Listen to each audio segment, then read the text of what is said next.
Alright mga sir, nakita nyo, kahit na may coolant at distilled water ang inilagay mo, kung may problema ang mga gasket o o-ring ng heat gasket ay ganyan ang mangyayari. Possible na mag-overheat din dahil pumapasok na ang compression na galing sa combustion dyan sa cooling system. Kaya possible mag-iinit talaga, mag-overheat.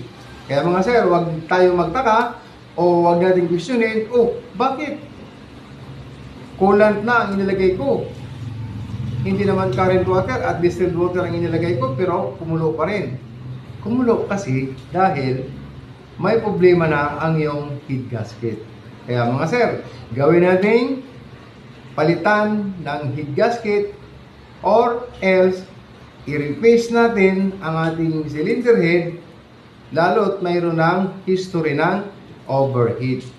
Pero kung walang history ng overheat, malamang ang mga o-ring o gasket ng heat gasket ay may problema na, kaya pumapasok na ang compression ng combustion dun sa cooling system. Mag-iinit talaga. Yan mga sir, sana matutunan natin. Maraming salamat at ingat sa maulan na panahon ngayon dahil may paparating na bagyo.